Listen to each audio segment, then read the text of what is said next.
One thing I've learned about entrepreneur world is it's a bunch of dudes who pride themselves on their logic, but are emotional bitches at the end of the day. One of the reasons I decided to come back to social media is here in my garage, just bought this new Lamborghini here. Agent, teacher, guru, guy, an inventor of knowledge.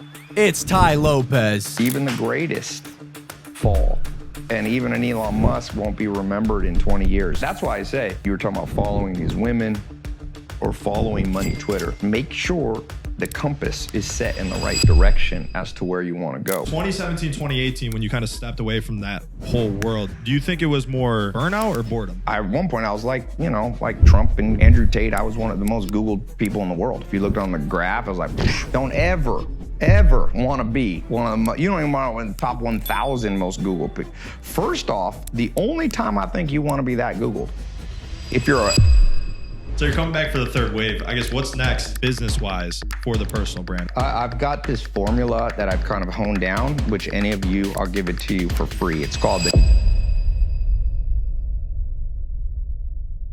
Welcome back to the Stick Talk podcast. We have a super special edition of the show. As you can see, we're not in our regular setup. We're actually out in London right now for a client Ascension event. But more importantly, we are here with one of the OGs of our space, one of the greatest internet marketers of all time, a very special guest. So I'd like to welcome Tai Lopez to the show. Thanks for having me. Absolutely. Appreciate it. Absolutely. And we actually met a couple months ago in Miami at a Heat game. One of the best games I've ever been to. What a game. Jimmy Butler went crazy at 55 points. They beat the Bucks. I'm a Heat fan, so that was like top sporting experience I've ever been to. But my first question when I met you was, first off, dude, it's you. How you doing? Like, what's up? And obviously told you my background with you, like a lot of people, met you in your garage with your Lamborghini. Been following your stuff there as we got into the internet marketing and agency space specifically. But then my next question was, dude, what have you been up to? It seemed like, you kind of took over the space and then fell off. And just, I think a lot of people know that you did a lot of work in the retail market, but you were very casual, like, yeah, I'm traveling, not doing much. I manage like 8,000 employees now. I was like, oh shit. So he's been working pretty hard. So yeah, just wanted to let you fill in the audience on what you've been up to. Yeah, like that was at my NFT OG event. Yep. You guys came. Yeah, you came. That was a good game. I love basketball. Good comeback. The Heat almost took it all the way. Almost. Not quite. Sorry. Jokic got us. So yeah, I started in internet. I built my first campaign in 2002. So I built a landing page. I got in this course, Corey Rudel. I can talk about that later. But so I've done lots of stuff in the social media space. I kind of got in like 2012, 2013, got super big. And, I'm an explorer. There's this cool test this scientist, Helen Fisher, built. You can find it if you Google Helen Fisher test. It's built around your hormones. So it's like dopamine, norepinephrine, whatever you have, serotonin. So she told me, Tai, you scored, she's tested like 2 million people. She's like, you got the highest explorer score I've ever seen on Earth, which it's not necessarily a good or bad thing. It's just, so dopamine. And I like to do new things. So, I've built businesses in public. And I've built them kind of more privately, and I kind of bounce around in my life. It's a pattern. So now I'm back to doing a lot more with my Tai Lopez brand. I did 2 or 3 years, I was like, I'm gonna take a break from this. I think it's important to take a break. Like, I got my first Italian, like Ferrari, Maserati, I think in 2006. And then I remember around 11, I was like, you're becoming too materialistic. So I sold all my cars. And that's how I first heard about Uber, because I was living up in the Hollywood Hills, and in 2011, if you didn't have a car, you'd call a taxi sometimes. Dude, taxis wouldn't show up.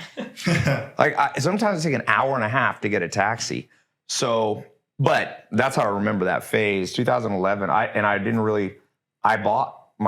went back. So I went like Epicure. There's a famous saying by Will Durant, a nation's born stoic and dies Epicurean. So nations are born like tough, Before the internet, I was living with the Amish for 2.5 years with no electricity, no cars, I went 4.5 years with no indoor toilet. Okay? that was my stoic phase. And then I came back to the city and I bought nightclubs. And I was like, my Epicurean phase. You know, a lot of people are like, oh, Ty, did you just like do all this lifestyle women stuff to show off? I was like, dude, I was doing that before I had any social media. So I went to the Epicurean party stage. And then, like I said, 2011, for about 3 years, I went back to Stoic. Then here in my garage, blew up in 2015 and just was like, you know, it's like you become one of the most Googled people in the world for a while. So that's kind of a weird phase. I'm not sure if that's epic or stoic or whatever. But I was like, okay, now I'm going to go offline. So it's just like a pattern. And I think it's good to break it up, man. I'm not, most entrepreneurs are like very much like, I want to win. Like I'm going to, like, and that's fine. For whatever reason, I don't have that hard wiring. Like, first off, I believe what Charlie Munger says. There's always some dude who's going to be making more money than you. Mm-hmm. Even last year, you had Elon Musk at the top. He falls quickly on the Forbes list, and Bernard Arnault passes him. Yeah. By like $80 billion. You know what I mean? So to me, I don't have that drive. I respect people with that drive. I feel like most entrepreneurs do. Some ways I don't fit in with the entrepreneur community because they're like, yo, like I don't see another dude. I guess I don't have much envy. And most entrepreneurs in the space are driven by envy, which I'm not gonna make a judgment call. It is what it is. But you end up, when you're driven by envy, it's a little bit like I saw Jeff Bezos. He found out who had the biggest yacht. Then he built one slightly bigger, so big they had to take down a bridge in the Netherlands that's been standing for 300 years to get it out of the dock. And like, his wife is still looking at Leo, giving him looks. Yeah, exactly. Exactly. Maybe I want to, you bring up an interesting point. I do compete on one thing, and that I call the good life. Like, so to me, I admire, I'm even in business with some people that are on the Forbes list. So I know the billionaires. And, you know, I grew up with no money, and I had this conception of what the billionaire life was. Now that I know people like that, well, like intimately enough to know the real deal, like they don't win in my scorecard. I have a different scorecard. So maybe Let's talk about that. Yeah. Because I feel like a lot of people know you for like, what is it? The 4 pillars of the good life. And so I'm not sure if you've talked about it a lot recently, but how has that framework changed over the years, and where are you most focused now? Like in what area of the 4 pillars? Yeah, that's a good question. I mean, I've changed the number. Sometimes I'm like, there's 7 pillars, but I always go back to 4. Okay. 7's harder to remember, right? So, but health, wealth, love, happiness seems to me the strongest framework. So like there's a good mental framework you can do, which is, what would you teach your son? What would you teach your daughter? And then whatever you would teach them, make sure you're doing it.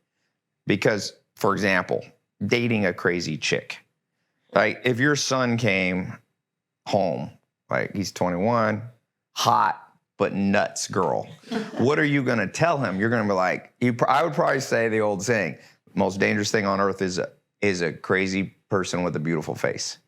And you try to steer your son away from that, right? So anyway, giving that self-talk to myself, you asked, like, what am I focused on? The 4 pillars, health, wealth, love, happiness. My advice to my bloodline is it's better to bring them up all simultaneously than let like health be here and then wealth raise up and then be like, I'm in my wealth phase. And then you try to bring the health up. Social and love life suffers. I've done all those. In general, it's better to my Alan Nation, my second mentor, this genius guy that nobody knows, but some people know him, but he used to say, Ty, it's better to creep forward through accumulation than to try to leap forward. So it's better to creep than leap. So you're 22 years old, you're watching, I see now like money Instagram and money TikTok is nuts. I don't even follow it. And now the algorithm's so good. If you follow that shit, like I used to have my favorite Instagram feed. The algo was like basketball, nature, comedy. That I think, by the way, is the best one. Like I didn't fall, like I like basketball, you know, is one of those flow state sports where I grew up. I'm not tall, but I grew up when I was 13, So I played soccer when I was young, and I was actually getting pretty good. I was like all state in California. So like a lot of Latin people. So it's like soccer's big. 12 and a half, 13 years old, my stepdad gets a transfer. He worked for the post office, Raleigh, North Carolina. I show up there. It's like the most African-American place, like the South, man. So I ended up going to Enloe, which is it's like one of the top basketball schools in the world, public school. And so there's a lot of pro dudes came out of there. John Wall was in my league. Jerry Stackhouse, Pistol Pete Maravich came out of there. John Wall? That's a blow. Yeah. Trying to. Yeah, I mean, there's a lot of dudes out of it. Nate McMillan, the coach, came out of my school. So there's a lot of dudes that came out of there. And so I ended up playing basketball, and I was pretty good. I was playing with pro guys. So anyway, my feed full of basketball is kind of like a reversion to that flow. So you need to be doing things that make you happy that aren't part of money. That can be sports. I also, later in life live with the Amish, so that's farming. So I'm in that flow state when I'm on my farm. One of my farms, I don't use tractors. I know how to farm with big horses pulling stuff. So it's funny. Like everybody meditates and because we live in an artificial bubble in big cities, right? So you like have to do some artificial thing, like sit on a yoga mat and get into a flow state. But our ancestors, when you're working with like animals and you're growing your own food, you naturally go into that. Like I don't have to do any breathing stuff. But I digress. Back to your question. Health, wealth, love, happiness. My advice to my bloodline and anybody watching is resist the temptation to go because this is a common thing that people are teaching online. Especially now with monk mode, right? Like you focus on wealth and everything else drops. So I think people need to hear that.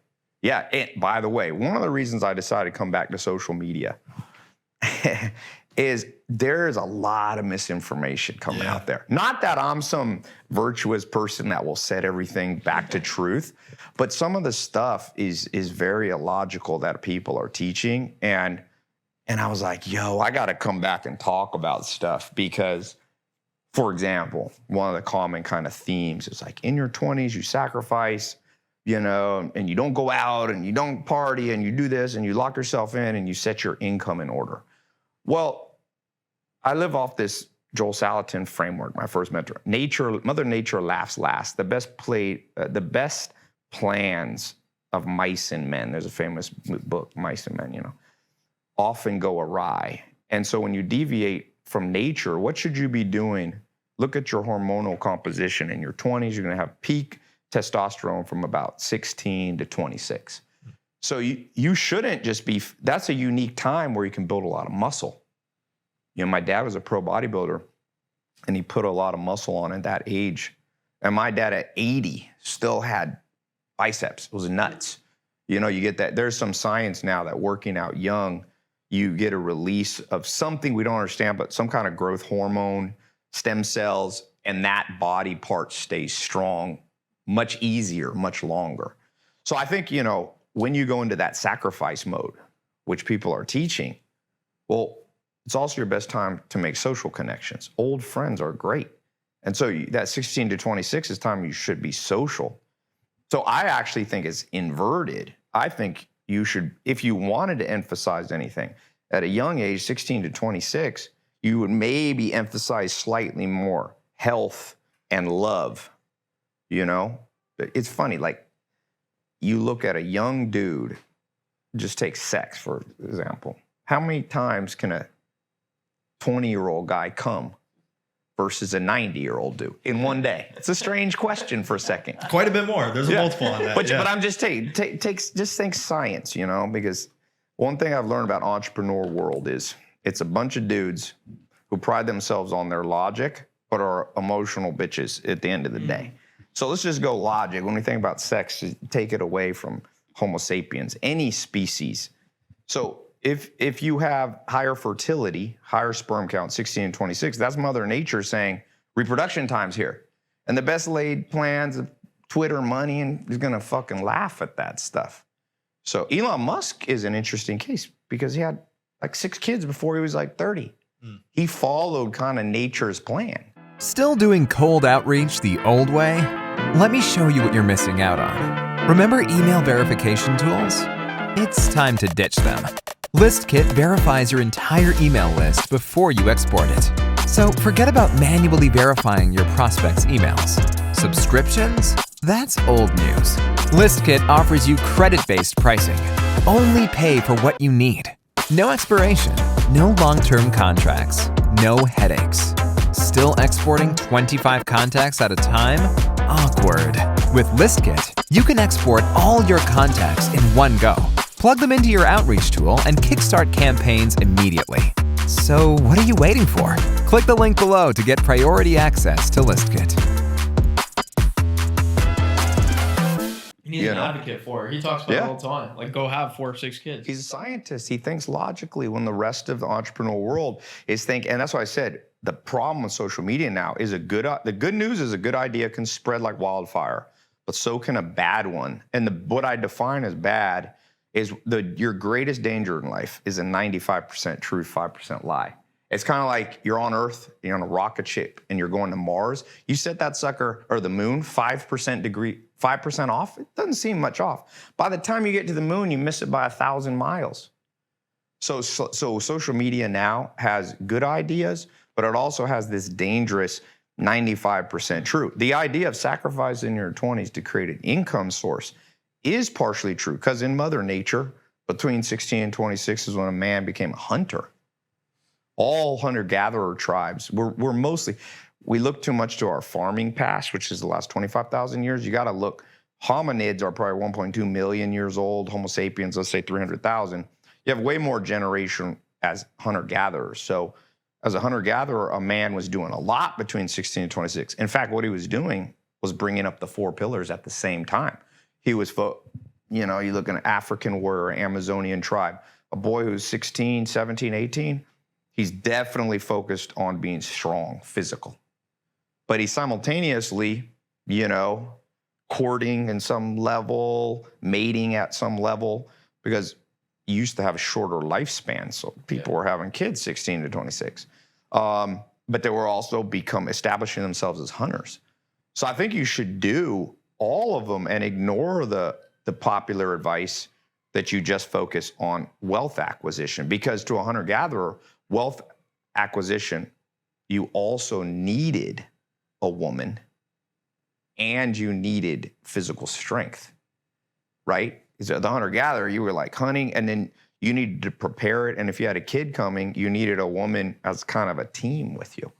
So that's why I said a man at 16 to 26, and this really never ends, should be bringing up all those pillars at the same. And then happiness to me is a compass, not an emotional thing. So I remember, I think 2013 was one of my best years, because I call it early morning bliss. I woke up, I remember in 2013, just waking up and being like, the world is at peace. I'm at peace. Everything's good.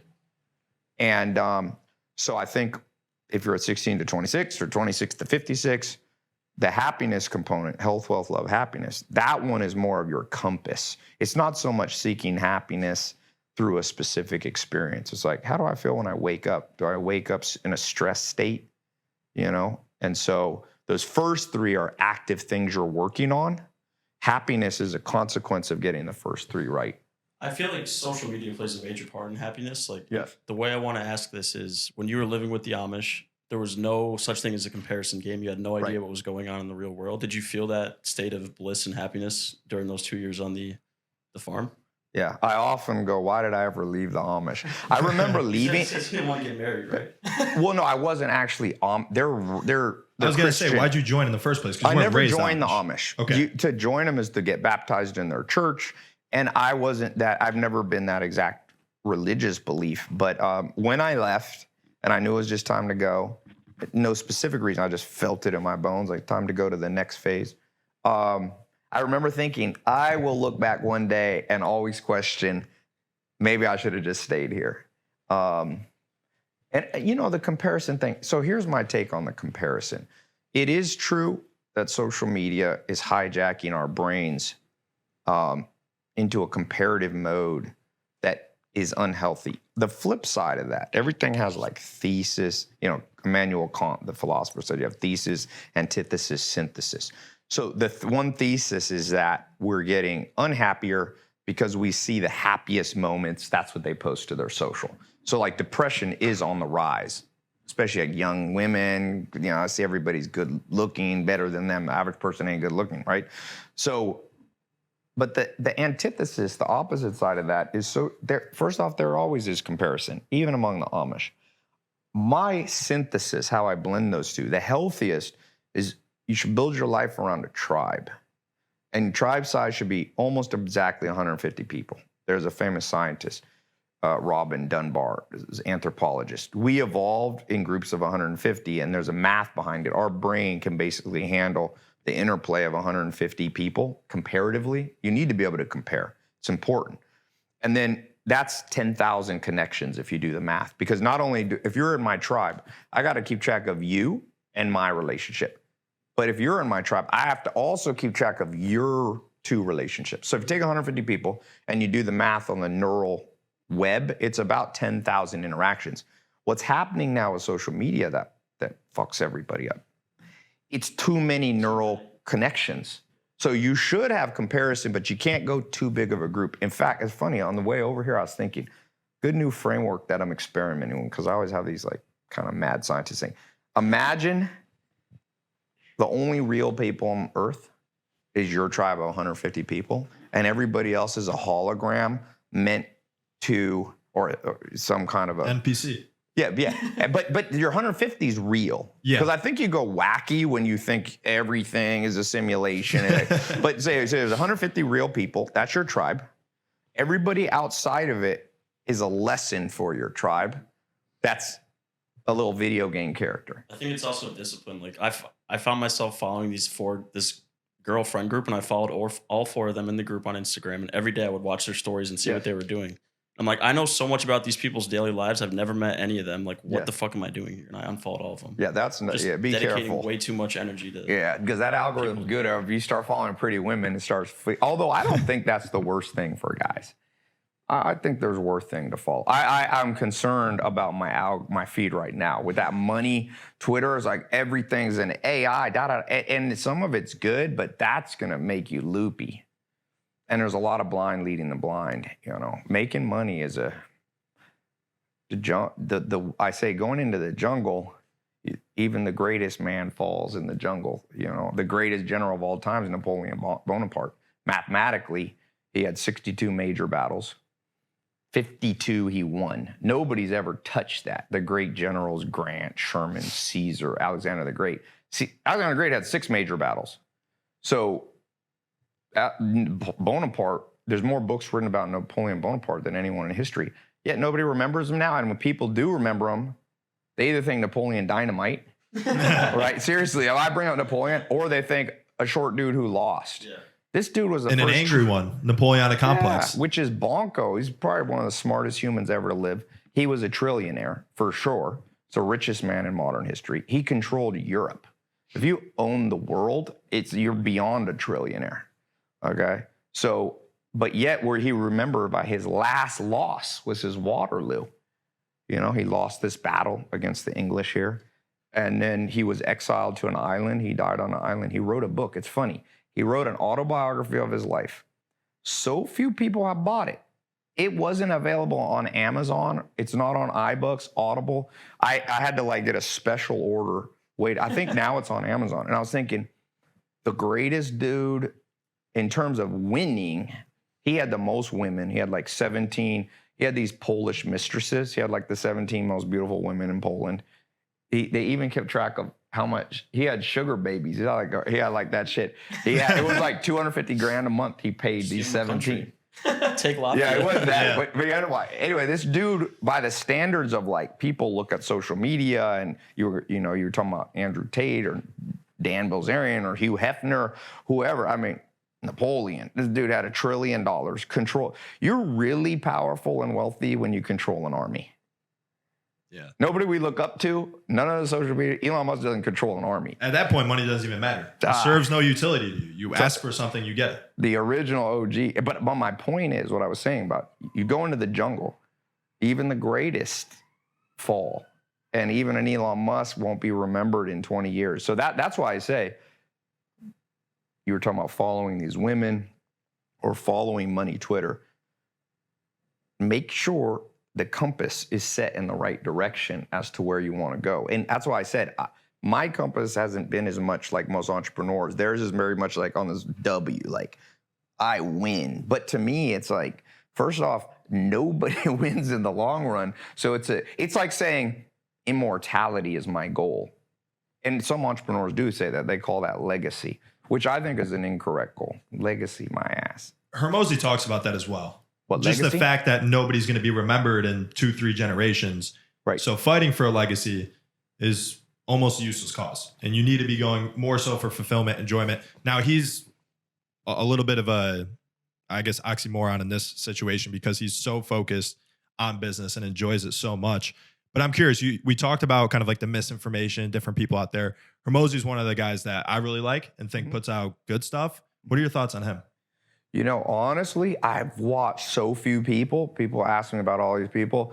Like I told you, I do my tribe thing. It's like 150 people in my tribe, and I pretend everybody else is a hologram. From what I've seen of Hormozi, or he seemed, look, anybody who gets to the top's usually really sharp. So for me, and most people are always, I look for something I can agree with people. With anybody. When I think about Joe Biden or Donald Trump, my brain goes, since I think they're kind of a hologram in a sense, I'm like, what's the actionable lesson for myself? Versus when most people look at Biden or Trump, they're either super pro, there's basically cultic thinking. They're like I hate Biden because I like this kind of guy, or I love Biden and I hate Trump. I hate that way of thinking. I think it's a cancer that you have to root out. So if I see a Hormozi video or whatever, to me, it's like, okay, the guy's growing in a sea of 8 billion people. That takes a skill set. What's the actionable for my tribe? Not just for me, my tribe. And by the way, that thing on legacy, extreme. Super into legacy is too extreme. Thinking there is no legacy. There actually is. The middle line is bloodline. You will be remembered through your bloodline. And you won't be remembered as a person, as we generally don't remember our great-great-grandparents, but you do live forever through your bloodline as long as planet Earth doesn't blow itself, out of the universe, some nuclear event. But bloodline is actually the purpose of life. That's why you asked me the 4 pillars, and I said sometimes I have what I call Bravo 7 too. There's also 7 things, which is 4 pillars is an easy way to remember, but part of Bravo 7, your bloodline is the most important. That's what Elon Musk is saying about having kids and humanity. So I think that the fine line is you don't search for individual legacy and you don't become a nihilist where you're like nothing's important. You thread the needle by saying, bloodline. And to me, remember, there's this old proverb, there's a friend that's closer than a brother. So your bloodline to me is friends, family, romance. So friends are the friends you have that are closer than a brother. And Dr. Buss, one of my mentors, he's from Harvard originally, and he says there's a lot of science on what they call deep friendships. Most friendships are basically peripheral, superficial. So in my tribe of 150 people, I'm thinking, who are the friends that are closer than a brother? That's part of my bloodline too. And then you have the bloodline you're born into, cousins, uncles, grandparents. You should build your life around being close to those. And then through romance, you create your own offspring, which is also your genetic material that passes on. So if you go deeper than the 4 pillars, it's not legacy. It's not, we won't be remembered, so let's make up a game of being really good at business. It's bloodline is the closest thing, and that's the core driver. Yeah, it's funny because we had that conversation and came to the exact same conclusion that you just did. Probably because we're from a big family. I'm one of 7. He's one of 8. But I agree 100%. Couldn't tell. Are you? Yeah, first cousins. No, one of my questions. Well, first off, like you had a ton of success, like we talked about a little bit off camera with SMMA, which was like one of your core info products. So I'm imagining you have this massive community of people who've bought info products from you. if I had to guess, like most entrepreneurs in general struggle with what you just talked about, which is bloodline. Mhm. And so how do you feel like, do you feel like that is true, or do they struggle in another area? And then how can you serve that audience where they're at? You mean, do I think the average entrepreneur? Well, I think they make up business as a game to mask their, like you were saying earlier, emotional problems with relationships or bloodline and just not being able to function in that area. Yeah, I think so. To answer your question, let me give you a short and long answer. The short answer is yes, don't do that, which is create a delusional game and forget bloodline. So it's like money, and it's like, I love money, and that, you know what that's called? Goal hijacking. I'll tell you one of the most important things I want to bring back to social media, and I've started to talk about it. It's a little bit complex, but not so complex. You all are smart. You'll understand it instantly. But there's something called the efficient frontier. And so if you take a graph of anything, let's start out with something non-money related. Muscles. So here's a grid of how much muscle you have, the bottom on the graph. And on the top of the graph is the response you get from both you loving it and other people loving it. So a dude with no muscle, right? He's sitting here, he's low on the graph. His life kind of sucks. Women don't like him, like, I'm too skinny, da da da da.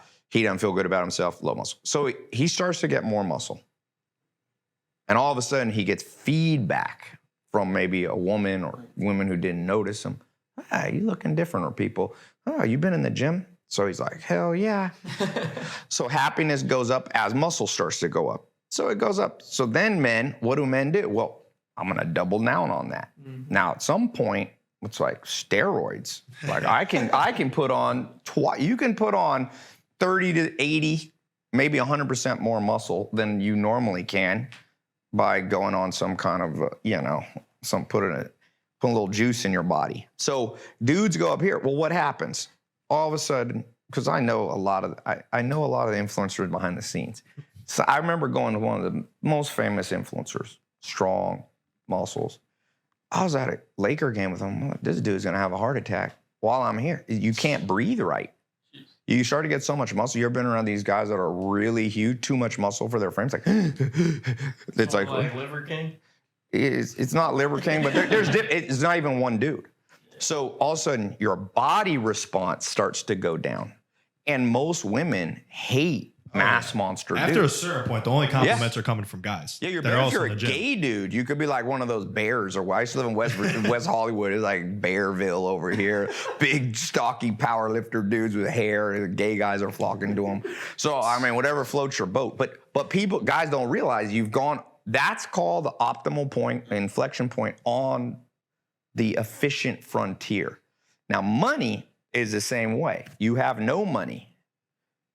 Happiness is at low state. Stimulus from outside. Women don't want to date you. People are like, you get no respect from men. So you start to make more. Boom. Let me double down. Then you get gold hijacked. You go over the efficient frontier. For example, billionaire to me is a failed archetype. I launched this system. It's my 13 hypothesis on dating and sex and dating for a guy. And I have the successful archetypes that you can emulate and the failed archetypes. Billionaire is a failed archetype with women. Billionaires don't do well with women. I was just in Copenhagen, Denmark. And you've been there in Copenhagen? No, I've been there virtually. We'll go that to whole region. It's just, I live in Scandinavia, tell right? the story. So during COVID, you could change your Tinder location, and I was like, "Fuck it." Oh, yeah. I put it to Sweden, Stockholm, Yes. and I was like, "Barbie, Yes. Barbie." Yes. And I was like, "I need to go to Sweden. What the fuck?" Yes. And you were just in Sweden, right? Yeah, I've been living there a long time, man. So it's true. More than a decade, I've been going to Scandinavia. Yeah. I used to own nightclubs, and my doorman was this guy named Drago. And Mr. X. yeah, Mr. X. His first name is Drago. He's a Romanian, Puerto Rican guy. Can't find him anymore. Drago, if you're watching this video, bro, I've been trying to find you for years. I do not know if this guy's alive. Ivan Drago. If he dies, he Not dies. Ivan Drago. That's Dolph Lundgren, another Swedish guy. Yeah. He broke my ribs. He came to my house. Wait. Ivan Drago punched you in the ribs. It's on my it's on my social when he used to come to my house and talk about a real celebrity. I can tell you who the real celebrity. I took Ivan Drago, Rocky IV, real name's Dolph Lundgren, to a Laker game, and I've taken a lot of celebrities. Dude, people like him. I mean, like, iconic. And people were like, what the fuck? I've gone with these big celebrities. I'm like, Dolph Lundgren is a celebrity, man. Yeah, but he was like, yo, we're in my gym, and he's like, let's do this little boxing thing. He's like, you hit me and I hit. This Joker has like meat hooks for hands, big hands. Ivan Drago jab you. He hit me. Sounds He's like, bad. you hit me and I'm going to hit you. I'm going to like, and dude, because he's a karate guy. Okay. And he's like, yeah, I'll show you because I do like Muay Thai and stuff. Dude, he hit me first time and I was like, we got to stop for a second. I was like, crack my ribs. I was like, just not even a hard punch. Some people, that's what they call heavy hands. Some people have heavy hands. Anyway, yeah, Sweden, beauty is not dispersed equally amongst this planet. I can tell you that. Physical beauty. But what I was saying is Billionaire is a failed archetype in many ways. And you were talking about your buddy Drago. Yeah, so Drago told me he was a poor actor, dude.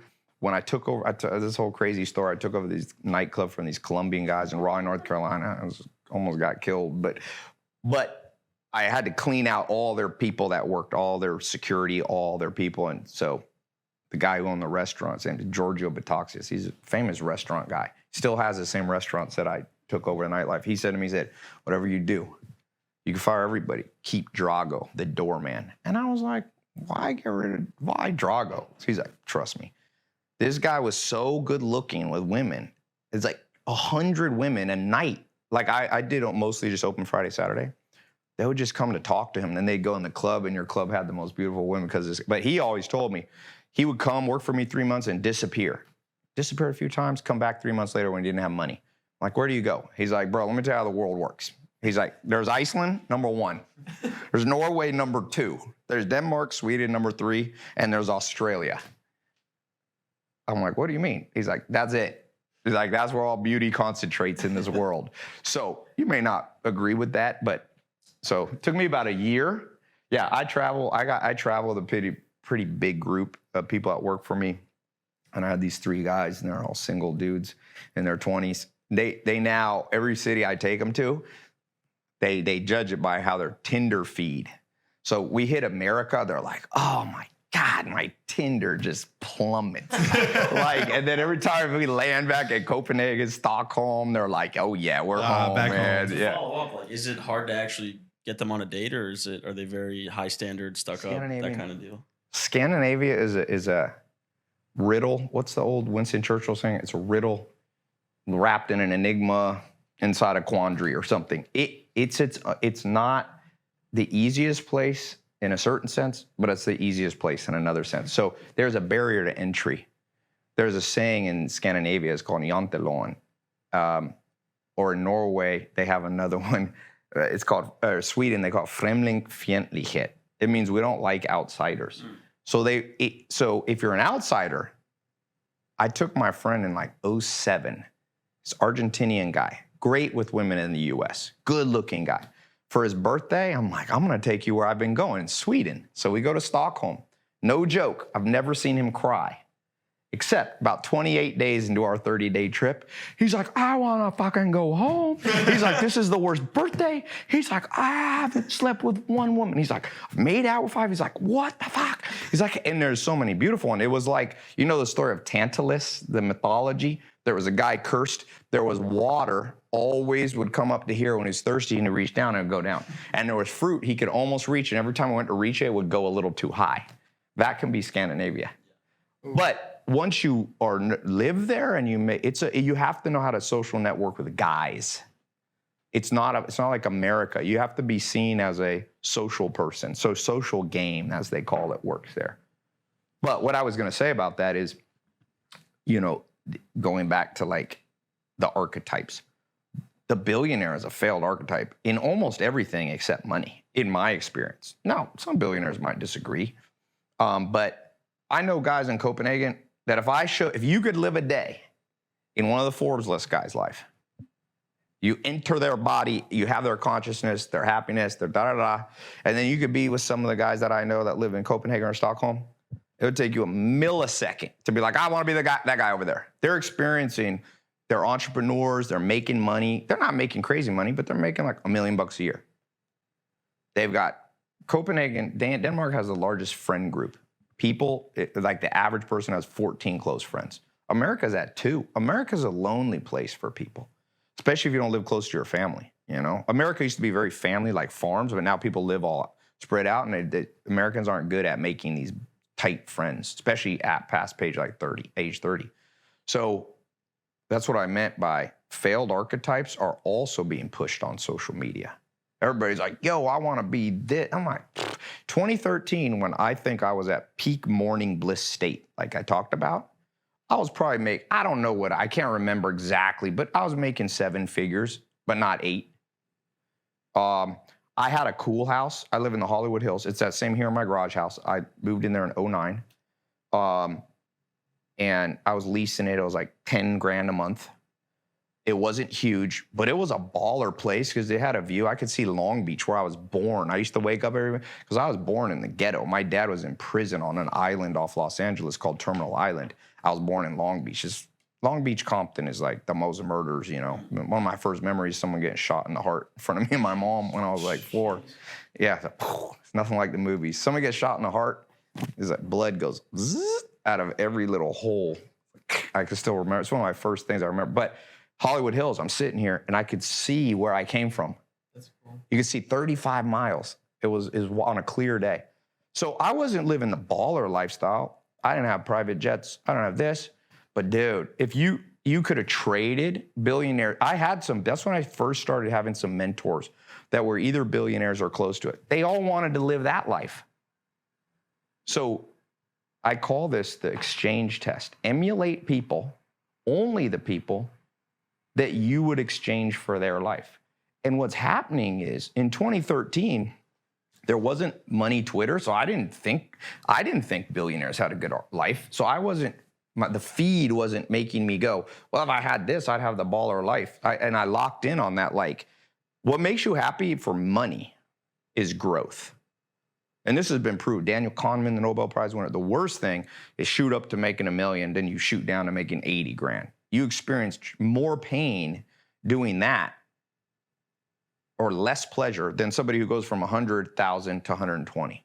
It's that money. So I was having growth in 2013. I was one of the successful archetypes for a man is the local celebrity. I was a local celebrity. I was not known. Now when I travel the world, any city people notice me or come up to me. That's why I got LASIK. I can take these off. It's kind of a cool thing, like reverse Clark Kent. When I take glasses off, people don't, and my hair longer, people don't recognize. But general, they recognize me when I talk. Back then, 2013, nobody recognized me, except in Hollywood, which is a good place to be recognized. I took over the Mondrian Hotel, did the whole nightclub there. It was a fun life, man. And so be careful of those failed archetypes. The billionaire is a failed one. I guess, what would you say, because the guys that bought your programs growing up, like ourselves, had all this business success the past 6-7 years. Yeah. Where do they go from there? Like, when you start to get success in business, how do you start to diversify in some of the other areas you've talked about? You bring up those 4 that you neglected, those other 3 that you neglected. It's like the second you start, you make $1 million, you're good. I'm telling you, you can't. Money is the ultimate example of diminishing returns. It really diminishes faster than you think. And it punishes faster than you think. Who's somebody really well known on social media that makes a lot of money? Andrew Tate. Money also punishes. Yeah. Money also punishes. Mark Zuckerberg, it's public filing, spent $32 million on security last year. Do you know what that means? That means you have genuine, real, credible threats on kidnapping your children. Do you think that's a good life? Would you like to wake up? I mean, probably the most horrifying state you can be in would be a parent with their kids kidnapped. So money both giveth and she taketh away. And so you're better to be on this side of the efficient frontier of money. Do not cross over and don't dance with the devil. I've danced with the devil, but don't dance with the devil. Now, going back to your first $1 million, I feel like that's where 99% of our audience is. Yes. how'd you actually go from taking a course in 2002 to where you were at your most happy in 2013? Like, what was the primary business venture to get you to that point where you made your first million? See, I was pretty diversified. I never had one income. So you diversified stream. early. Heck yeah. Okay. In 2002, I launched a financial planning company. It's called Legacy Life Group. It still exists. They changed. We shortened it to LLG Financial. It's 50-50 with a guy, John DeWar. We're still buddies. I've had 14 business partners. I'm still friends with all of them. And John, I sold him. I moved from North Carolina back to California, and I sold him my half, so he owns the whole thing. So I had a financial services business. I grew it just using the internet to 6,000 customers, which is a lot. We were managing either the money or the financial planning for 6,000 customers in 50 states. I used the internet to scale that. That was but at the same time, I had that nightclub business, and I bought businesses, and then I started doing consulting. Then I got into online dating, and then I really liked the consulting thing. I was doing that a lot in 2009 and 13. I've always been I grew up, you got to look to your ancestors for your legacy and your strengths. I have a lot of teachers in my family. Both my grandma and grandfather were professors. And so I realized consulting to me was like teaching. So I started doing more of that, but I had online businesses doing 7 figures, in the dating space. And I hadn't sold those other businesses, so I still had cash flow passively from the nightclub business and from financial services. So I was doing, but I got on the show Millionaire Matchmaker. I don't know if you ever saw that. It was like an old reality show, dude. It was like 08 came out. It was the number one. I'm always a controversial dude. I realized that. In 08, when I got on TV, my episode became the most controversial. It was actually the most watched episode for like 2 years. So what's the premise of the show? Is it like a dating show for? Yeah, it's like a matchmaker. She gets guys. I think you had to qualify as a millionaire. I had to show like my financials. It was like 07. So I got cast by a guy named Sam Rima. He's now the head of casting for Playboy. And I met him. And what a life that guy lives. Yeah, Sam Rima, he's on social. You'll see. He's like the original guy who had all the women that you see now people doing on social media. But yeah, so that was, I was always diversified. And I don't even remember an inflection point of my first million. I don't remember. People ask me that. I'm like, shit, I don't remember. I just remember at some point, your net worth, your cash flow, it's there. And so it wasn't so sudden of a thing. Yeah, no, it's interesting. I think that just shows your nature as a person that likes to explore. Do you think in the long run, if you're just looking at dollars, just looking at net worth, that's served you more or actually hurt you more? Like if you were to just lock in on one thing and just always be there, do you think you would have been better off? Just talking monetarily wise, not enjoyment and fulfillment. Well, like Confucius says, the man who chases 2 rabbits catches none. But Warren Buffett chases 1 rabbit. That's Berkshire Hathaway. That owns 110 companies. So I guess is how you define what the word 1 rabbit is. Yeah. In general, I would say know thyself. If you're a high explorer person like Elon Musk type personality, then he's good with having several things going. If you are more of a, there's Mark Zuckerberg focused on one thing for a long time. Jeff Bezos was just Amazon. Then he eventually, bought Whole Foods and all this stuff. So know thyself. I think for me, I'm not sure if I would have made more money just doing one thing. Possible. If I was a betting man, I'd probably say I would have. Interesting. Yeah. I was just saying, 2013, like walk me through a day in your life. You're waking up, going to manage nightclubs in the evening. Like what's a day in the life look like for you? So 2013, I didn't so much have the nightclubs. I had every Thursday at the Mondrian, I had cut a deal with them and I did a business event.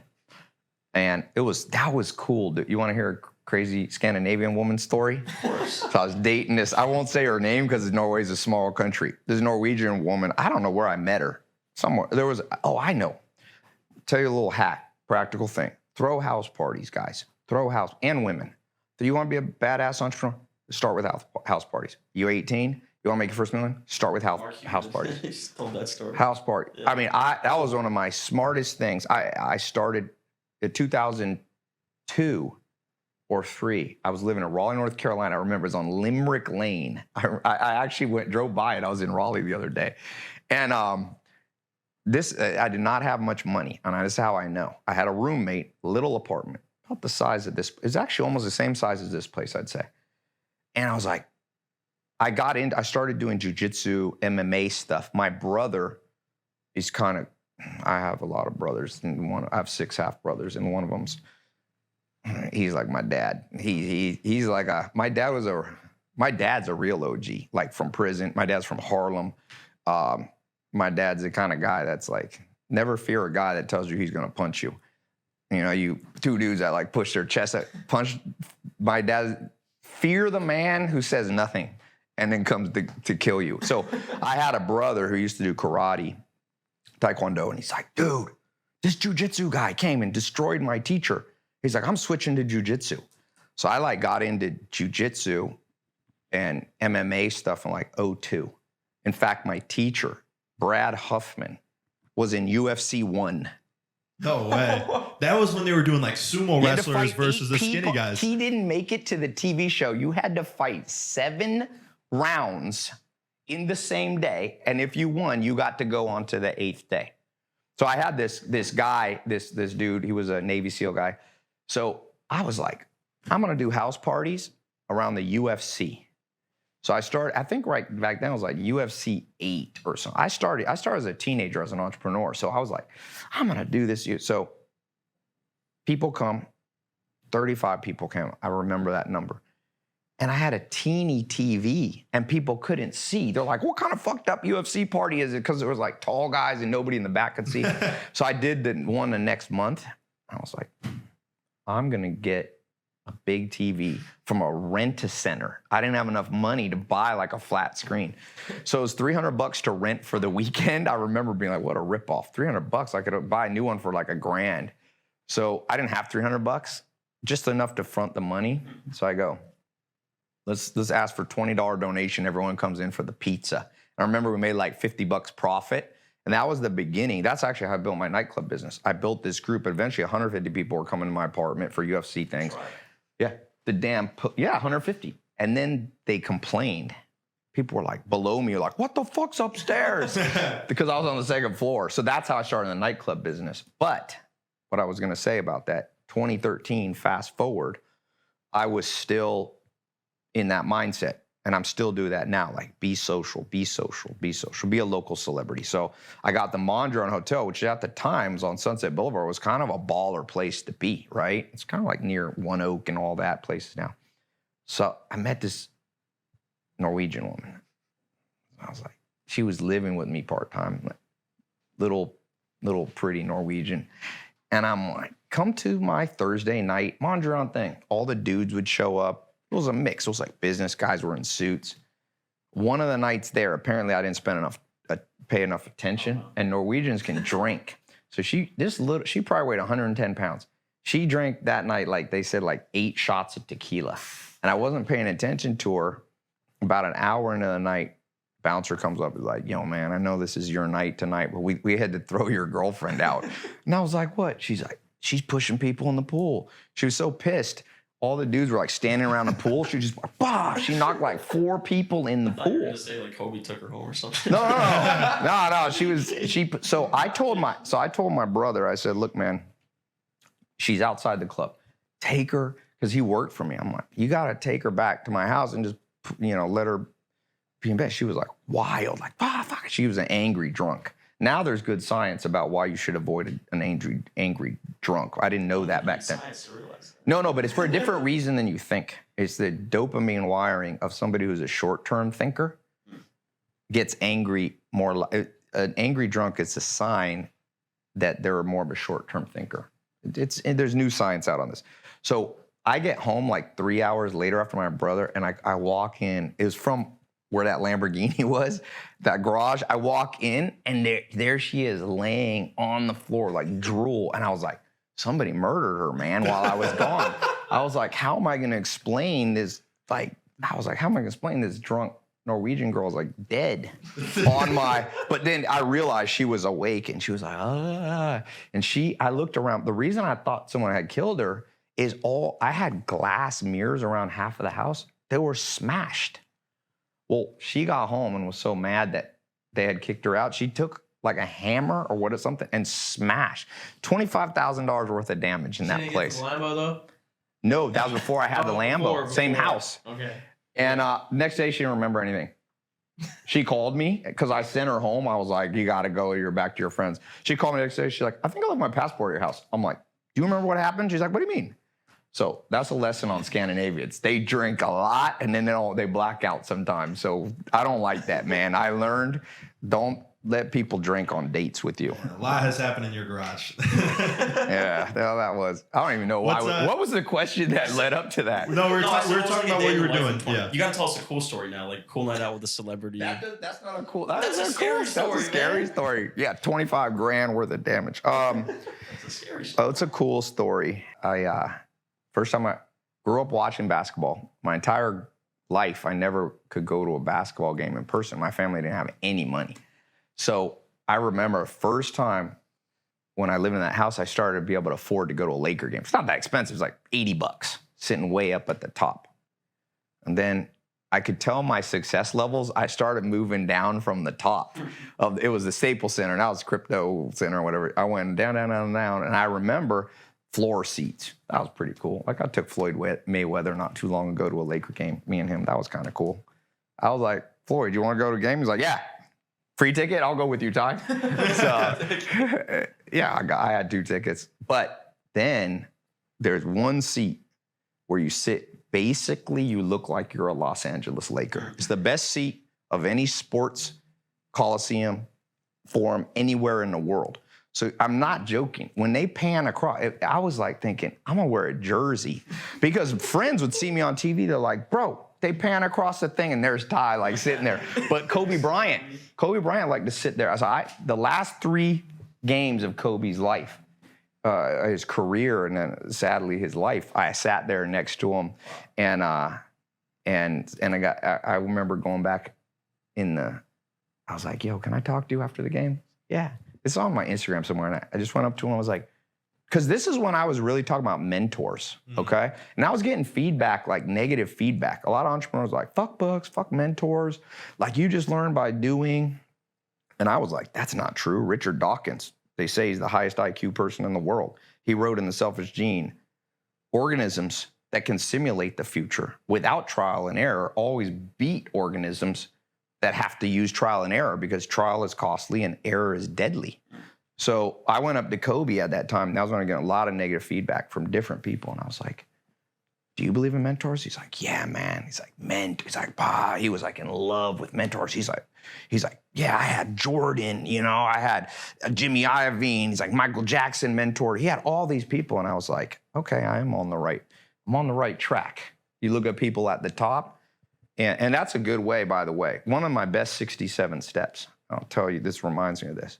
One of them says, go straight to the top. And the main reason I don't follow that many people on social media is not because I don't think they're smart, but time's finite. The glucose in your brain, the brain is like a teeny part of your body, but takes 20, 30% of all the energy. You got to conserve your thoughts. It takes just as much time to learn from the very best in the world at something than it does from someone who's an 8 out of 10. And so since the only way I can ascertain who's a 10 out of 10 is by this kind of Titan status, most of who I listen to and follow is the clear titans of industry. So I was like, you want to learn about investment? There's probably a lot of dudes on Instagram that know a lot, but I know for a fact that Warren Buffett's a titan. So I'm safer. And mentors, when I was questioning myself, I'm like, I'm not the best businessman in the world, and I see the value of mentors, but other people in my status are like trying to knock that concept down in books. Fuck that, you just do. This is how you learn. So I'm like, let me go to a titan. Kobe Bryant was a titan, multi-champion, ended up becoming super rich, with some of his investments. And he's like, no, Ty, mentors, man. And I could see in his face, he was like, he's like, I owe everything. I have that clip on my Insta. If you scroll, I should post it more often. He's like, mentors, man. Every titan I've ever asked either adores books or mentors. I've met a few that don't like books. Like the richest guy I've ever had dinner with, just one-on-one for a real long dinner, was Steve Balmer. Now he's worth about $90 billion. And he told me, he's like, I don't read, but I am where I am because of my two mentor/partners, Paul Allen and Bill Gates. He's like, the luckiest thing that ever happened to me is at Harvard, I met these two guys, you know? And he's like, that's made all the difference. So to me, you either have books or you have mentors. And I've never met a titan in anything, money or sports, that doesn't adore one or both of those. But I've met a lot of people who are 8s out of 10 who say you don't need mentor book. I never met a 10. Still doing cold outreach the old way? Let me show you what you're missing out on. Remember email verification tools? It's time to ditch them. ListKit verifies your entire email list before you export it. So forget about manually verifying your prospects' emails. Subscriptions? That's old news. ListKit offers you credit-based pricing. Only pay for what you need. No expiration, no long-term contracts, no headaches. Still exporting 25 contacts at a time? Awkward. With ListKit, you can export all your contacts in one go. Plug them into your outreach tool and kickstart campaigns immediately. So what are you waiting for? Click the link below to get priority access to ListKit. So like if you were to pick, let's just say 3 either books or mentors for, let's say like your son or your bloodline to just be left with and nothing else, what would that be? Or who would that be? You got to go to the imminent living and dead. So I would say for making money, for my son, I think Dr. David Buss, we're super lucky in this world that Dr. David Buss is still alive. He's going to be, he's the founder of evolutionary psychology at Harvard. He wrote most of the textbooks. One of the luckiest things that ever happened to me, I'm not like Steve Balmer where I bumped into this Bill Gates kid, but I bumped in 2014. I met David Buss and we became super close. I talked to him like 3 times a day. That's Dr. Buss is, Jordan Peterson recently brought Dr. Buss on his show and he's like, I look up to you more than anybody I've learned the most living person is Dr. David Buss. So I would want my son to be like me, no direct relationship with Dr. David Buss. And if Dr. David Buss wasn't there, his books, those are monumental books. A lot of stuff that people are arguing about on social media, whether it's like women, body count, like you see all these like common threads on social media now, like podcasters. All that shit is already detailed by Dr. Buss, much better than any of these people are saying. It's status. You want to know how status works? Dr. Buss is like a preeminent expert on status. That's why you brought up that picture where it's Jeff Bezos and his girlfriend, I forget what her name is. Lori Sanchez with and then DiCaprio. Yeah. And of course, I don't know if it's actually true, but they captured an image where she's like, so she's got the richest man in the world. Mm-hmm. But what Dr. Buss told me in 2014 is the first thing he talked to me, because I was giving a speech and he came up to me. He's like, this was a good talk. I had a woman's mind in that 12 component algorithm. And I gave a talk in Vegas. I didn't know who this guy was. He comes up, he's like, it's a pretty good talk. How'd you learn all that? I was like, trial and error. And he goes, pretty good, but you're missing one thing. And I was like, what? And he's like, status. Status is the most powerful thing on earth. You're talking about Justin Bieber on the iced coffee. Well, DiCaprio. Who would you exchange to be? If you could actually live a day in the life, not the delusional pain avoiding bullshit that most men have. But if you lived a day in life, you entered their consciousness, their body for a week, and you were Leonardo DiCaprio or Jeff Bezos. Oh, Leo, no doubt. Yeah. So then why do we fucking emulate billionaires so much? Where's the book dissecting the psychology and the progression of somebody like DiCaprio? Pick your idols well, man. Pick your mentors well. Pick your goalposts well. I feel like those guys are so private. Like you don't. There's a lesson in that. Yeah. What is the lesson? Status giveth and taketh away. It both gives and efficient frontier. John Mayer is a guy that people should study because I always say study naturals. A lot of dudes, this is another problem. All of us teach, right? We're like teachers. A lot of people teach are like, yo, I sucked with women or I sucked with making money, but now I've hacked it how to do it. That is a good type of teacher to have. But make sure that's not 100% of your teachers. The other set of teachers you want are the naturals. Mr. Beast is probably a natural. He came up to visit me years ago. He said in 2020 or 19, right before COVID, he's like, I want to meet you. Been following you a long time. He's a natural. He started being good at business at 2012. At age 12. 12, 13. He's like, I started this. So that's a natural in money. So you want, if you're learning money, you want both the dudes who are like, for 20 years, every business I launched failed, like the founder of Kentucky Fried Chicken. He's like, from age, I started my first company at 20. Every business either like burned down. He had like success. He was the unluckiest dude with money. And at like 69, he sold Kentucky Fried Chicken concept and became a multimillionaire. 69. So there's a certain lesson, but there's also, I don't want that dude to be too much of my mentor. I don't want to have every bit, you know what I mean? So you want the Mr. Beast luck when it comes to women. You want both the luck event guys that are just naturally good with women, as well as the dudes like, I was nerdy. I had this guy that used Red Pill pickup artist. Yeah, I had this marketing guy who was, I don't know if I'm sure he's in Red Pill now. But he's from Miami. He was probably the worst dude in the history of mankind with women. He eventually hacked it, reverse engineered to be able to be like, date sevens, okay? This guy, I remember asking him, I was like, were you always this bad? He's like, oh yeah. He's like, I was bullied, like no one liked me. I was like, what's your worst horror story from high school? He's like, yeah. Like I stood up to the football team because they were bullying me and I was like, fuck you. You can't do anything to me. I'm going to stand up for my rights. And he's like, they picked me up and they took me to the track, that night and duct taped me to the thing and I couldn't get out. And then like the next day, somebody running track at like 6 a.m, some woman is like, I was like on the side, like help, like horizontal on the fence, like tied to the thing. So there's a certain lesson because that guy, I remember going to Miami, he was dating like sevens. I was kind of like, you went from no woman would ever notice you were there. But also Mr. X, Drago, that guy, I'm sure, I don't even think he's on social media. He be careful of people who loudly proclaim anything. So no status or money, right? Nah, but that's what I'm saying. He was, no money. Natural. But natural.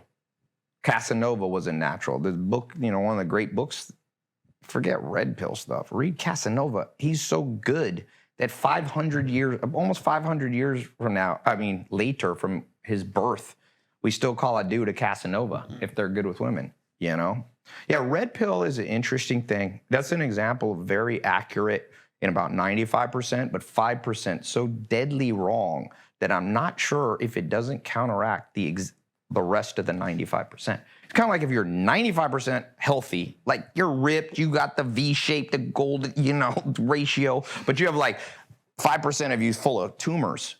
Like, I'm not sure you're a healthy dude, And so red pill is very accurate in a lot of stuff. They're a reaction to the, ultra feministic kind of understanding. But for example, I just did in my 13th thesis, one of the second lessons I put in there is I call it the common theme. You know what the common theme is with men who are good with women? What do you think? The common theme. They listen. Listen. Throw out a couple hypotheses. Confidence. They grew up around women. Grew up around women. I'm not going to call you out if you're right or wrong. Just a guess, like your experience. I would say confidence. Yeah, some people would say tall. Tall dudes do well. I saw this 7-foot new recruit in the NBA, not Wemby or whatever, but another dude. He's like a college prospect. Okay. And they like interview. He's like 7'2", and they're like, "What's the bad part about 7'2"? He's like, "I hit my head. I can't get clothes." He went through his long list, and then at the very end of the interview, they're like, "And what's good about it?" He's like, "Women like it." I remember being like, "Oh, that's a short." Makes up for all the bad things. Yeah, makes up for all the bad things. But okay, what do you think? Naturally good with women. Which one did you say? Being funny. Put me on the spot now, don't I? Throw anything out. Rich. Some dudes are like, rich guys do well. Good looking. Yeah, good looking. Okay.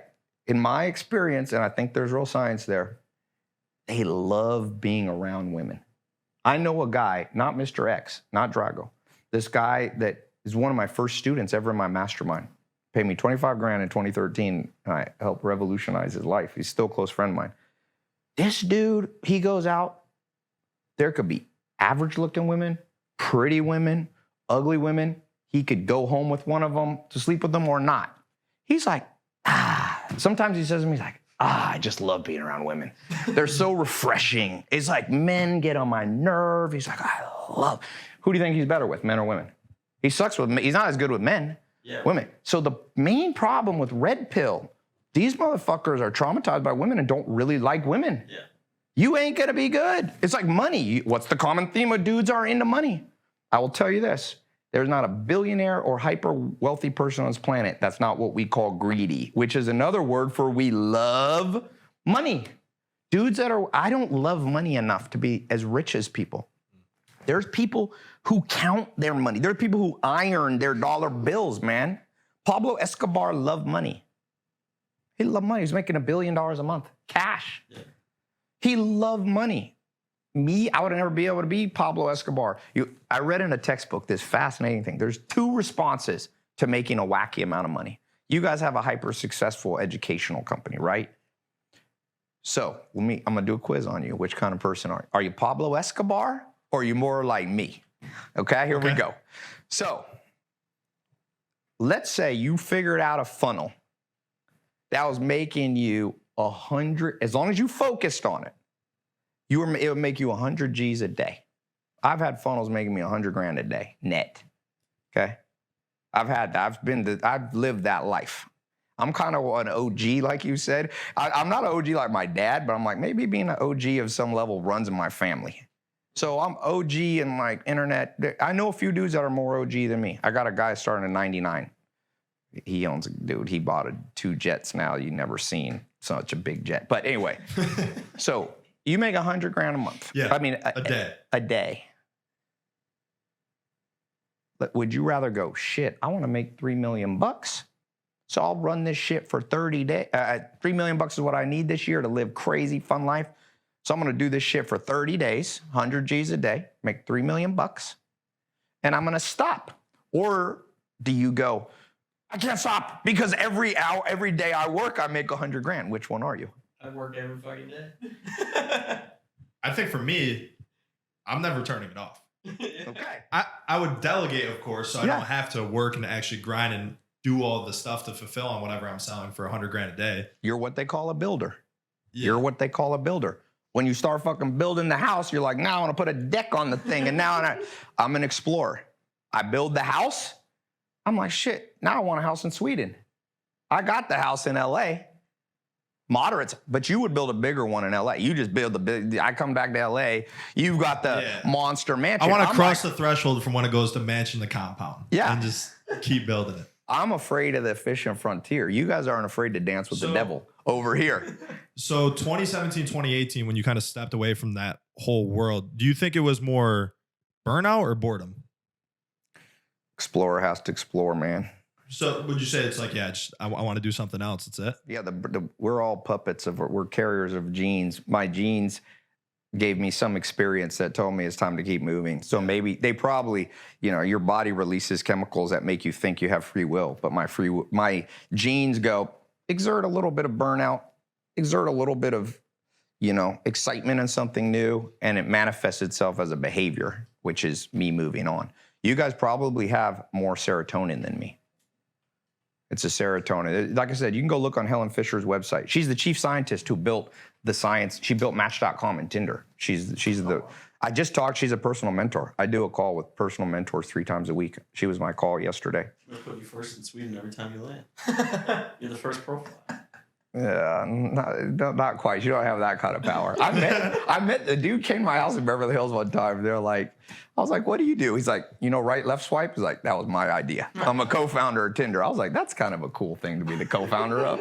He didn't invent an electric car, but he invented the swipe. I was like, that's a good idea. Yeah, but you guys you're probably explorers because you're here in London. If you're a full-on builder, high serotonin, you're not super conservative. Mike Pence, the vice president, Helen Fisher was telling me, he's an example of, he's like, I don't even want to be in a room with another woman. I have my wife.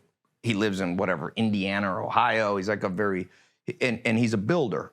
And so you all are, everyone in this room is you're a compilation of these 4 kind of, testosterone drive, oxytocin, neuroepinephrine, serotonin, all that dopamine stuff. So I think 2017, 2018. It's like, that's just I was at the Amish for 2.5 years. And it's like, I'm just we're all puppets of our genes thinking we have all this free will, but humans are predictable, man. I can predict everybody in this room's life. We think we're all these autonomous beings, but we're not. You were at the Amish recently, or that was way before? Well, I have one of my farms. I have about 1,000 acres of farmland, organic farms in America, and one of them, well, 5 of them are in the middle of the Amish. They help take care of it when I'm gone. But I love to be Amish are the greatest people ever, man. The nicest people ever. I gotta say something. Yeah. When I used to see your ads back in the day, you're like, I read a book a day. I'm like, no fucking chance. But now the amount of you've referenced 24 different philosophies textbooks. You're just like a human encyclopedia with Well, this. you want to know something? Yeah. Everybody doubted me. In 2013, I was read 3 books a day. But I remember thinking, nobody will fucking believe that. So I reduced it when I did my TEDx talk to why I read a book a day. The funny thing is, Elon Musk's sister recently put out an article. It was all over USA Today, whatever. She's like, I remember growing up and Elon Musk read 3 books a day. It ain't that weird. It's not. In fact, the closest thing people ask me, ayahuasca, psychedelics, you know a trip you can go on. If humans divide into T's and F's, thinkers and feelers. I'm a high T. And by the way, one's not better than the other. They're very powerful F's. And men don't like to be called feelers, but it doesn't matter for outcomes. Nature, in its wisdom, puts about 50-50. So if you do like a Myers-Briggs test, 16 personalities, I'm a high T, like 98% T. So I can get a high. I used to take 3 books on different subjects, and you read them, you force yourself to read them as much as you can in like 45 minutes. I'd read like 10 minutes, even less, like 5 minutes, and then I'd put it down, take another subject, and now there's some new science starting to come out. It's kind of like a concept amalgamation. Dude, it's like a rush. Like, I remember I would come up with genius shit, and I haven't been doing that. And one of my goals, I was like, Tai, you're messing up. You're leaping forward too much. I'm gonna go back to that 3 book a day thing. I was talking to Rick that you met here, and I was like, the ironic thing about me, because I'm controversial, the stuff people most hate about me is the most authentic. They're the most. You could pick a way to hate on me that would have some accuracy. What's the first thing that went super viral? Like H3, like, this is a bullshit house, rented, Lamborghinis, all fake. He just got it. To this day, people write me like, oh, you just got that for one day. And I'm like, there's not an influencer that's online right now that had Lamborghinis and Ferraris longer than me. Before I got my first Italian car, Maserati. We had Ferrari too. Me and my best friend, I had a Maserati, Ferrari. We'd swap cars. I posted my first picture 8 years after I had it. I liked cars intrinsically. So people are like, this is the guy that uses cars for fake reasons. I'm like, fuck you. I had baller houses. I had my first baller house. It's on Millionaire Matchmaker TV show, Bravo, in 2006. Before I lived in the Hollywood Hills, I was living across from, there was the Hustler store on Sunset Boulevard. And I found this house. I remember it was like $5,000 a month, which was so much money for me. But it was baller house, dude. I got some stories in that house I'm not gonna tell on here. I came back. So it's weird that people hated on me that this dude doesn't read a book a day. And I'm like, all the things you could pick on me, you're picking on the authentic things. So. Who's that guy who runs that channel? Who? Bravo? No, the one that made like H3. Yeah. Ethan Klein. You picked on some kid in our space for... Yeah. But we became friends now. I wrote him and I was like, why don't you come to the house? I was going to reference that video. Yeah, I loved it because you were unfazed, because you could tell it was all authentic. You had nothing to hide. You're like, come through this. He came through. He wanted to see the title on shit. So the title doesn't have my name because it has my LLC on it. It's for tax reasons. I was like, you can't call me out for that. Don't have your own name on assets. That's like 101. And that's then, a funny video when he's following you room to room. Yes. He's like, lawyer over there, lawyer over there. Those are lawyers that were there every day. I didn't really invite them. He was like, but I knew you got to know how to make things entertaining. Then he invited me back on his show. He used to text me. We're like, what's up? But yeah, like I said, I have this formula for business. If you want to make a lot of money, here's the marketing formula. I say, you got to hump a lot. Hump a lot. Dudes are on Tinder. That's the marketing formula. H. What's the H stand for? You know what it is, Itzel? You remember? I haven't always shared. This is actually the first show I've actually publicly shared the hump formula. I've always had this in my mind, but hypnotic opening. What's the definition of hypnotic? I can't, it hypnotizes me back. Here in my garage, Lamborghini, books Hollywood Hills was kind of like, people are like, what the fuck is this? So you got to come back. You is unusual origin story. I had a story, true story, living in Clayton, North Carolina, in a mobile home of $47 on my account, sleeping on the couch. It's an unusual origin story. Found 5 millionaire mentors. They trained me. Boom, boom, boom.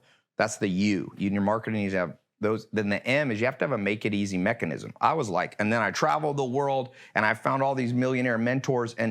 But I didn't say you have to travel the world because that's hard. I said, make it easy. Click the button below, buy my 67 steps. You get 1 video a day. That's an hour. That just tells you what they taught me. You don't have to do shit. Give me $1 a video, $67 a month. And so that's a practical solution, HUMP. And then S, if you want to close the deal, you have to explain it's a special time in history because people realize intrinsically that they want to procrastinate. Maybe they don't realize it, but subconsciously, all of us are cautious and want to procrastinate. So as you explain, as you see that money Tinder does now, money Twitter, money Insta says, but now AI is here. And it's a special time in history because if you catch it early, before it's saturated, you will get rich. So click my make it easy practical solution. It was Web3 2 years ago. Yeah, It'll exactly. be something next year. It'll be crypto. Guys, you need to be humping more. You got to hump. Things That's our thumbnail. a lot of humps, man. A lot of humps. Teach us how to hump. Teach you how to hump. Especially there you go. the red pill guys. Let They're me not see that humping enough. thumbnail They're though. Don't do one of those pictures of you. All right, so question for you: like you left the digital marketing world, and there are all these headlines about you buying like these really notable brands like Radio Shack and Pure One. My question, being in digital marketing, is like, what happens to an empire like you built when you leave social media, like the personal brand, the Tai Lopez product suite? Yeah. So I think you can hibernate brands for a while. In a way, you probably hurt your brand. Like you probably hurt my brand to be doing other stuff for 3 years. But it's like I said, don't be emotional. Guys are too emotional. So it's like, who cares if you fall off? Everybody falls off. Fall off on your own schedule. I never fell off. I left for a while. Then you come back, and I have this thing called the third phase, and the third wave, sorry. And the third wave is who really wins. So I was first wave, and then everybody you see now is second wave. And it's the third wave that'll be the most powerful influencers. Because just think, life is iterative. So the first social media platform was Friendster. Okay, you had Friendster. I remember that thing. Because right when I came out of the Amish, Friendster was there. I had a friend who's like, dude, Friendster. And I remember just thinking around with it. I was like, what is this? The guy who did it sold it did he sell for $20 million or something? No, he turned down 20 or 30 million. Then it became worth nothing. He became an alcoholic. Just like the founder of Victoria's Secret sold it for $5 million, then became a $1 billion empire, and he jumped off the Golden Gate Bridge, left behind all these little kids, killed himself. He had the wrong metrics. Exactly. Yep. He was only focused on money. Now, sometimes suicide is something that's also genetic and chemical. And, like I said, we don't have as much free will as we think. But be careful of the wrong goals. But anyway, so the third wave, you got the first wave, which is Friendster. The second wave was MySpace. Believe it or not, Tom, I don't remember, MySpace was started by this guy, Tom, and he was like your first friend. He's in my 67 Steps program. We became friends. He told me the whole real story, the origin story. I recorded a podcast, and then he asked me to not publish it. It was kind of cool. We went live on social sometimes. People were like, are you playing basketball with the founder of MySpace? Because he made $50 million and disappeared, became a photographer. Did he win or lose? Like, he's been living in Thailand and traveling and just doing whatever he wants. Yeah, he's a smart investor. I like that guy. I remember him dunking on somebody on social media. Yeah. Somebody was like shitting on him for having a failed company. Yeah. He was like, you probably live at home in your mom's basement. I sold my company for $50 million. Well, he sold it for like 500, but he made like 50. he only was a part founder. But so MySpace was 2, and then Zuckerberg was the third wave. And the third wave has been able to extend for about 10 years. And even then, eventually the fourth wave came, which was TikTok. And Snap was the first kind of disruptor of Instagram, and that was 2015, 16. I got on that sucker early, man. I remember I had 1 million. You want to know something crazy on Snap? There was so few people on Snap. This is like 2016, 15, 16. I remember they wouldn't show you how many followers you had. Nobody knew, but I got my rep to tell me. I had like 1 million. The Kardashians had like 10. One of the Kardashians, I forget, Kendall or Kylie. And so I was like, I got 1 million. And so they used to spotlight certain posts on a story for like the global story. They don't do it quite like this anymore. So I would go to like sit next to Kobe Bryant and I would post it. Dude, they would release that thing. I'd be getting 18 million views on my Snap. My first post, I was like, the fuck has 18 million? I go to the Grammy. That's why I was like, I'm gonna ride this wave. I started going to the Grammys, Academy Awards. I'll get one post. It's like, I was going, 18, this is like, that's how many people live in certain states of the United States. Like a coliseum of people, Staples Center, Miami Heat, whatever they call it now. Don't call it FTX, whatever it is now. Yeah. Holds like 18,000 people. I'm going, I got 18 million people watching me. So first wave can be powerful because I had that first mover advantage. I remember doing YouTube ads. I was actually in the Facebook beta in 08 or 09. I've always been a good first wave mover. And then I think I get bored and the second wave comes in, but when you're first, you can always be third. So now they learn, if you look at all these people, not that I invented everything, because I learned from other people too, but it's a very similar business model, but they've improved on it. People are better at doing hooks, like all the VSL stuff, the hump formula. I was one of the first people to know how to do that. People sucked for years. 18, but I've trained, I just looked, that's over 550,000 people have been my paid clients. I've trained a lot of motherfuckers. I was like, so I wouldn't take credit for it because there's also been other great teachers and people I've learned. Now second wave's pretty strong. You know, like I was an 8 out of 10 of skill. Now second wave influencers, you're like 9s. But there'll be a group that comes that'll probably be a 9.5. Nobody will be a 10. Then the fourth wave comes a decade later. And so it's not just a first mover advantage. There's that third wave advantage. So I hibernated. The second wave would have come anyway. You know, you just can't dominate. At one point, I was like, like Trump and Andrew Tate. I was one of the most Googled people in the world. If you looked on the graph, I was like, which is off the efficient frontier, dude.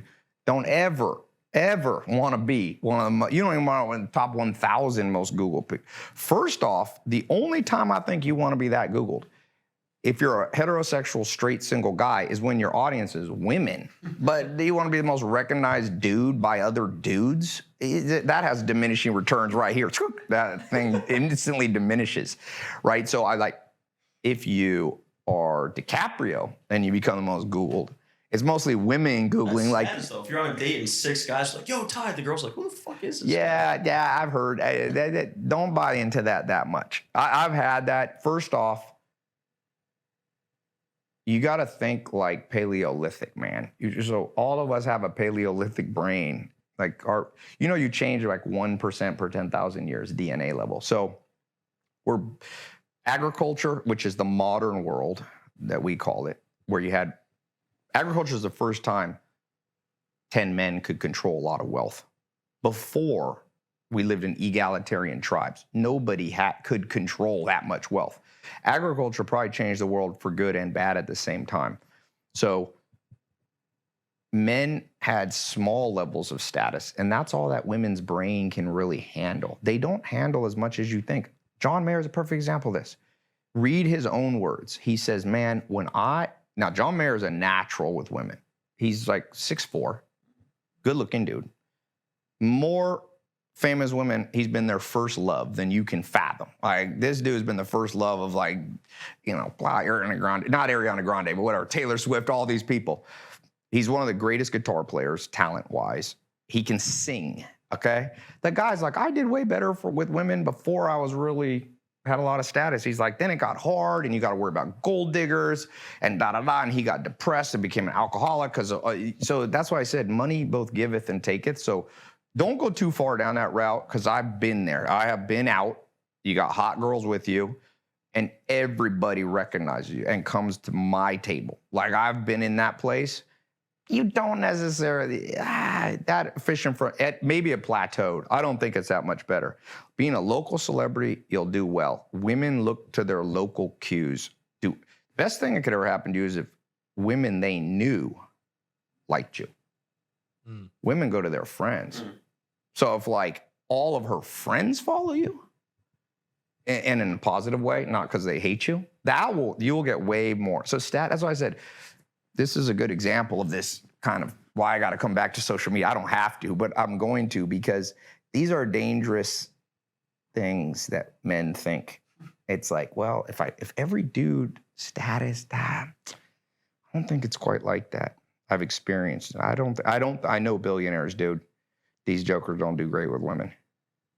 And they don't have just the play. Now, hookers, but the thing about hookers is any dude can have hookers. You don't have to be a billionaire to have hookers. And I just don't think you get that much love. And the man's brain is very attenuated. You can tell if a woman likes you just for your money, and you get much lower chemical response. Yeah, be careful of that one, man. Men coming up to you is cool for I'll say it was cool for 6 months for me. Then eventually it's like, whatever. You know? So you're coming back for the third wave. I guess what's next business-wise for the personal brand? Are you looking to start companies off it? Because you seem like somebody who's just going to grow their influence inevitably because you're very good at speaking, you're engaging. Like more people are going to put eyeballs back on you pretty much immediately. But is there anything like a software or a coaching program? Are you looking to launch off of that? Yeah, I've got this formula that I've kind of honed down, which any of you, I'll give it to you for free. It's called the trade formula. And I think it's the best business model for third wave. You all can do it. I'm doing it for myself. So the T stands for tribes. So you need to build tribal type businesses where people actually, a classic example of this is veganism or CrossFit. People call themselves CrossFitters. Mm-hmm. Like when their identity is a thing, that's a tribe. Vegan, you know? So then the R, and this is something I would encourage you all to do, is the R is for recurring revenue. Great businesses. Jeff Bezos has 200 million people on Amazon Prime auto rebill. And what is it now, $100 a month? So there's something, you have a decay function mathematically in recurring billings. So based on your price point, you can predict. So let's say a decay function is like, 1 divided by 12 or 1 divided by 10. You figure out, some people call this a churn rate, okay? So you have a decay, but it's predictable. If you don't spend any money, like I built a company, I was a co-founder of Mentor Box. We build out things like 70,000 people, paying you between $10 and $40 a month. It's very predictable. The decay function, you know how much money you're gonna make next month. Whereas if you're doing all what the classic word is straight sale, when you're all straight sale business, which is getting money per transaction, you get hurt, you take a break, you get burnout, your income, it's like proportional, logarithmic drop. So trade, tribal, recurring. Apple, by the way, became the first $1 trillion company in great part because of the App Store, where they take 30%. It's the greatest. People think J.D. Rockefeller, the Rockefeller, he's the guy who invented the monopoly in the United States. He was worth $600 billion, but not worth $1 trillion because he couldn't take 30%. Apple takes 30%. It's going to go to the Supreme Court as like basically collusion, anti-trade fraud. Anyway. So R is recurring. Then the trade formula. So let me skip around because I kind of like to do these in different order. The D stands for debatable businesses, controversial. So vegan is a classic example of, or you remember like the Atkins diet or The Secret. I don't know if you remember that self-help movement, or you were talking about Andrew Tate, Top G. This is he has a business model and structure that people debate. Now, yeah, he's calling everything the Matrix. Yeah, but I mean, it's a debate. There's people who love and would die for him. That's a tribe. He's made himself a tribal leader. Donald Trump has made himself a tribal leader. He says things that are debatable, controversial, like, Mexicans shouldn't come in or something like that, or whatever he said. Remember that first thing he said about Mexicans? He said about, I forget what he said, but it was super controversial. Kardashians, very debatable / controversial. Did they really make their money? People are arguing, but they're spreading their word. They're spreading their business verbally, and that's why the wealthiest self-made billionaire was Kylie Jenner, the youngest. She was 19 or 20. I once in Norway, I went on a Tinder date. I'm all sitting there and a girl looking across from me goes, second question she asked me, never happened in my life. And usually Norwegians don't talk about money. She goes, what's your net worth? I remember thinking, wow, I didn't expect that from a Norwegian. And I was like, that's it. Why would you ask that? And she's like, because I'm the richest 21-year-old or 22-year-old in the world. My dad is a billionaire, and if you look me up on the Forbes list, I'm the richest. Yeah. So she's like, the only reason I'm asking is like, guys get super weird. And I was like, the good news about me, I do not get intimidated by money at all. So yeah, she's a cool woman. But she got displaced by Kylie Jenner as the richest. Richest. It's good. I heard she would come to LA. She's cool. And she was honest about it. She's like, I didn't earn it. She's like, my great-grandfather did, actually. Grandfather did, I think in the 1800s. She's multi-generational. So the debatable businesses, that's super important. The E, okay, is you want to build ecosystems. So a great example of this, that where you have an ecosystem, would be Apple would be one. But I'm launching this 150 body program, which is, I'm not a pro athlete, but I'm a super busy entrepreneur, and I had to figure out an actual protocol that works and keeps you in decent shape. I'm not a 10 out of 10 body-wise, but you want to be like an 8 out of 10 as a dude. That's good. After that, you get diminishing returns in your money. So I'm like, how can you maintain anti-aging, for your age? Like from my age, I can outcompete most dudes physically, energy, but it's because I wasn't always like that. I figured out this protocol. I spent millions of dollars. There's that guy going viral for spending millions of dollars on anti-aging shit. I'm like, I did that shit too. I hired everybody, dude. I've worked out bodybuilding with Dorian Yates. I know Arnold Schwarzenegger. I've hired all the biohackers. I've taken so much blood out of my arm. When I moved to Puerto Rico, I had to get a new nurse from LA. She's like, I'm not ethically allowed to take this much blood out of you. I'm like, I've been doing this for 5 years to track myself. I had to sign a waiver. She's like, I have to come back in 2 days. She's like, you will faint if you do that much blood. So I pulled the blood. I got the science. So I built this 150 body, but it's an ecosystem. So there's an educational product, okay?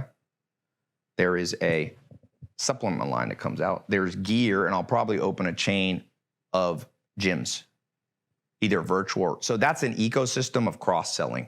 Where you're going to go wrong is just you launch, one core product and you become very core product based. You need to think ecosystem because now your LTV has to be higher enough on a funnel. Or you'll get beaten by somebody with an ecosystem. So if you go to tailopez.com/trade, I'll give you the free mind map on what the A stands for and how it all works together. tailopez.com/trade is a free, I'll give you a free PDF on it. I'll text it to you or email it to you. But yeah, this is the ecosystem this is the model I'm building off. I think I've thought this through for a long time. I want to give this away free, because if you get this trade thing wrong, it's going to be, I would say 10,000 entrepreneurs launch a day.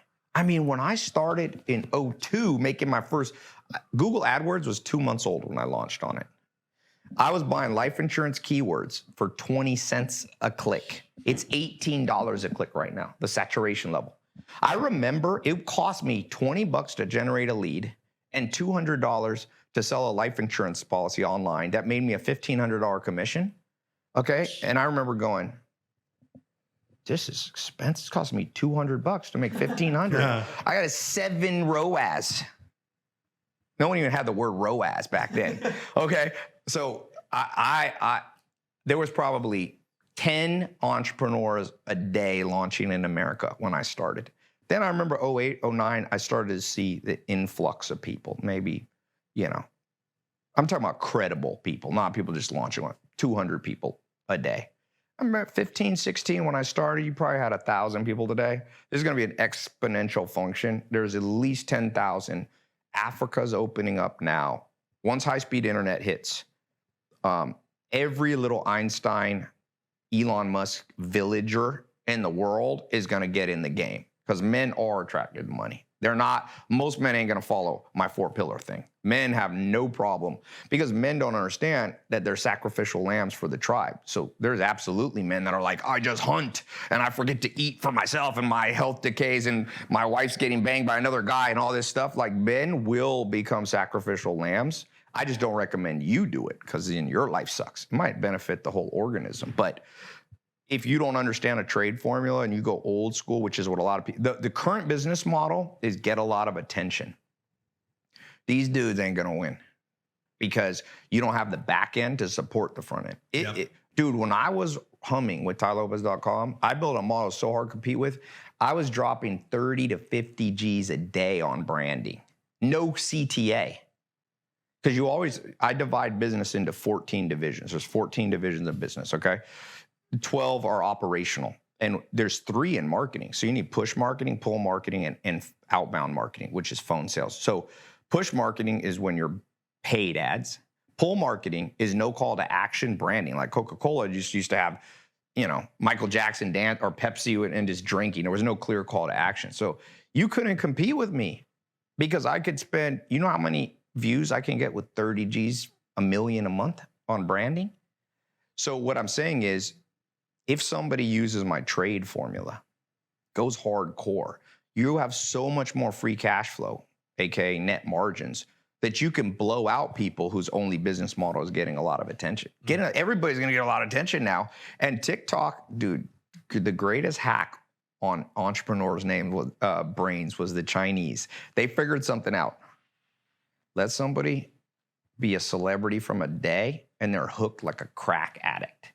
So everybody's on Instagram. They got their 8,000 followers. They're posting a video. It gets, 147 likes. Then TikTok came out. They'd post the same video over there. And TikTok, the Chinese, I could just imagine, Chinese are cunning as a culture, right? As a cunning culture. The art of war, the art of war, Sun Tzu. So the cunning is like, Sun Tzu says, the greatest general wins without fighting. So how do you win against Instagram without fighting? Become a drug dealer. It's a great business model. What's your drug? Dopamine. How do people experience dopamine? Recognition. So you post that 147 like video and they're like, every dog gets his day. It's his day. That post, let it have 60,000 views. Yeah. Dudes are like, TikTok fucking rules. And then they destroy your engagement from then on. But they also know, they're smart, they're cunning. They're like, the crack addict, if we give him his rush, but then nothing goes viral for like 3 months, then he's gonna leave TikTok and go back to Instagram. So let's set the algorithm. Every dog gets his day about every 42 posts. Yeah. So the dude is hooked like crack. It's like, I gotta post again. So they get insane amount of people posting. And remember, there's only so many eyeballs in this world. There's only 2 billion people online. So you can't give everybody 1 million views per post. But they're like, new accounts, we're gonna give them a drug dope. And they probably mathematically charted it off. Talk about a decay function. How long do you stay loyal to something without a dopamine drug rush? So I can see Chinese PhDs sitting there, 600 of them working for the machine. And it's like, we've calculated the golden number. It's 47.3 days. I just got like a viral TikTok, so I'm like. Yeah. And there was somebody that we were with. I'm not going to name names because I don't know if the Chinese are going to somehow find this and like go back to this person and fire him. But they would literally say his girlfriend worked at TikTok. Her job would be like, hey, find somebody this week and make them a celebrity. Yes. So that's exactly what the game plan is. Escobar won the only drug dealer in this game. But to be clear, TikTok also spent $18 billion in 1 year on push marketing. So you both need the push and the pull. They pulled you and they pushed it on you. And so if you don't follow the trade business model and you're going after first wave, when I was there, you did not have to do as much. Like when I started 67 Steps, I could make 100 G's a day. I didn't have a phone center. I didn't need to maximize my LTV because my CPA was low. I was getting my CPA, let's say my CPA was, $50 to acquire a person online, a credit card. And my EPA immediately was 100 earnings per acquisition with no rebill, with no phone center. So now second wave came in, they saturated the market. So CPAs, you're not going to be able to acquire it at $50 because all these dope fiends on social media are chasing their fix, taking up eyeballs that were mine in 2015. So now you have to have the 14 divisions operating in your business, which I don't have time to go into here. But if you follow me, these are complex, but I'll talk about them over time. I'll come on your podcast sometime and talk about the 14 operational divisions of business. But you need a formula like trade or you will get blown out. And, I don't fear most competitors because most entrepreneurial men, the actual problem, I'll end with this, maybe it's not a high note, but I'm more into psychology than business. That's my thing. Like, if I was gonna be a business person, I would probably be a psychologist if I had to have a 9-to-5 career. And mental illness among entrepreneurs, this is a known fact.